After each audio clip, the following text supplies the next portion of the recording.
बच्चों, आज हम पढ़ेंगे हिस्ट्री चैप्टर फर्स्ट, जिसमें हमने लास्ट वीडियो में इसके रीजंस क्या क्या थे फर्स्ट फ्रीडम स्ट्रगल के और वो क्यों फेल हुए वो हमने पढ़े।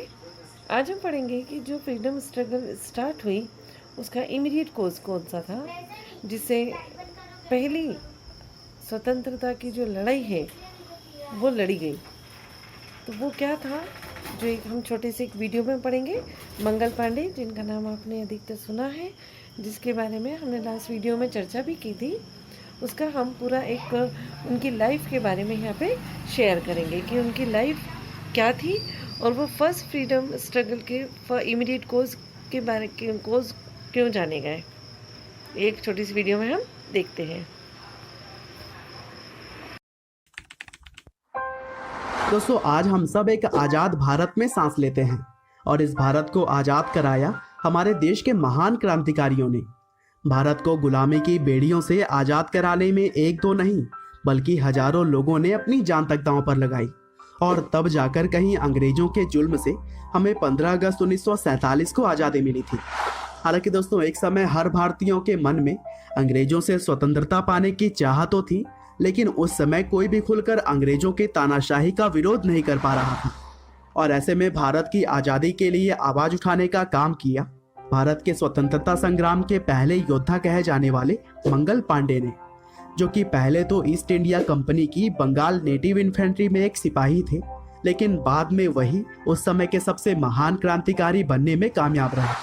तो दोस्तों, आज की इस वीडियो में हम जानेंगे मंगल पांडे की पूरी लाइफ स्टोरी, साथ ही साथ अंग्रेजों से जंग की वह कहानी जिसने उन्हें एक सच्चे देशभक्तों की गिनती में ला खड़ा किया। तो दोस्तों, इस कहानी की शुरुआत होती है 19 जुलाई 1827 से, जब बलिया जिले के नगवा नाम के गांव में मंगल पांडे का जन्म हुआ। उनके पिता का नाम दिवाकर पांडे और मां का नाम अभय रानी था।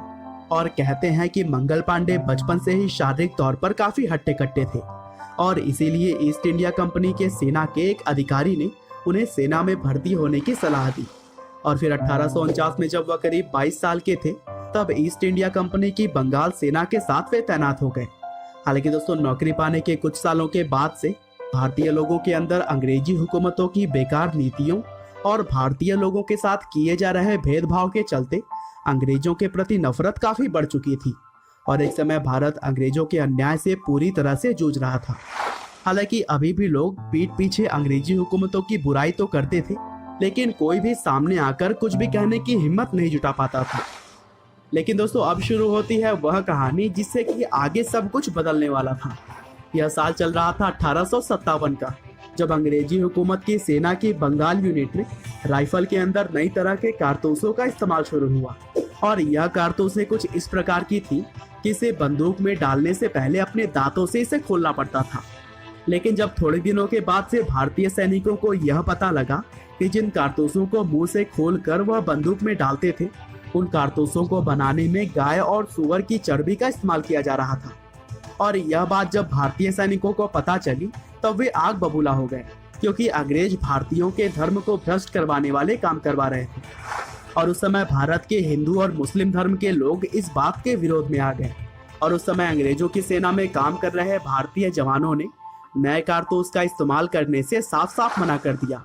और इस तरह से 9 फरवरी 1857 के दिन जब मंगल पांडे ने नए कारतूस को इस्तेमाल करने से मना किया, तब अंग्रेजों को यह बात बहुत ही बुरी लगी और फिर अंग्रेजों ने मंगल पांडे के हथियार को छीनने और उनकी वर्दी उतार लेने के आदेश दिए। और फिर 29 मार्च 1857 को जब मेजर ह्यूसन मंगल पांडे की राइफल छीनने के लिए आगे बढ़े, तब मंगल पांडे ने उन्हें मौत के घाट उतार दिया और वहां से भाग निकले। और फिर आगे चलकर उन्हें पकड़ने का काम और भी कई सारे ऑफिसर्स को दिया गया, लेकिन मंगल पांडे से कोई भी बच के नहीं निकल पाया करता था। हालांकि मंगल पांडे को यह पता था कि वह अंग्रेजों से ज्यादा दिनों तक भाग नहीं सकते और इसीलिए उन्होंने खुद को गोली मार ली ताकि वह किसी अंग्रेज के हाथों ना मारे जाएं। लेकिन दुर्भाग्य से गोली लगने के बाद भी वह बच गए और घायल अवस्था में ही अंग्रेजों के द्वारा गिरफ्तार कर लिए गए। और इस तरह से मंगल पांडे अंग्रेजों के विरुद्ध आवाज उठाकर गिरफ्तार होने वाले पहले स्वतंत्रता संग्राम सेनानी बने। और फिर गिरफ्तारी के महज एक हफ्ते बाद 6 अप्रैल 1857 को कोर्ट में उनकी पेशी हुई, जहां पर उन्हें 12 दिनों के बाद यानी कि 18 अप्रैल 1857 को फांसी की सजा सुनाई गई। लेकिन अंग्रेजी हुकूमत उनके समर्थन में उठ रही आवाजों से काफी डर चुकी थी और इसीलिए मंगल पांडे को 10 दिन पहले ही यानी कि 8 अप्रैल 1857 को फांसी दे दी गई।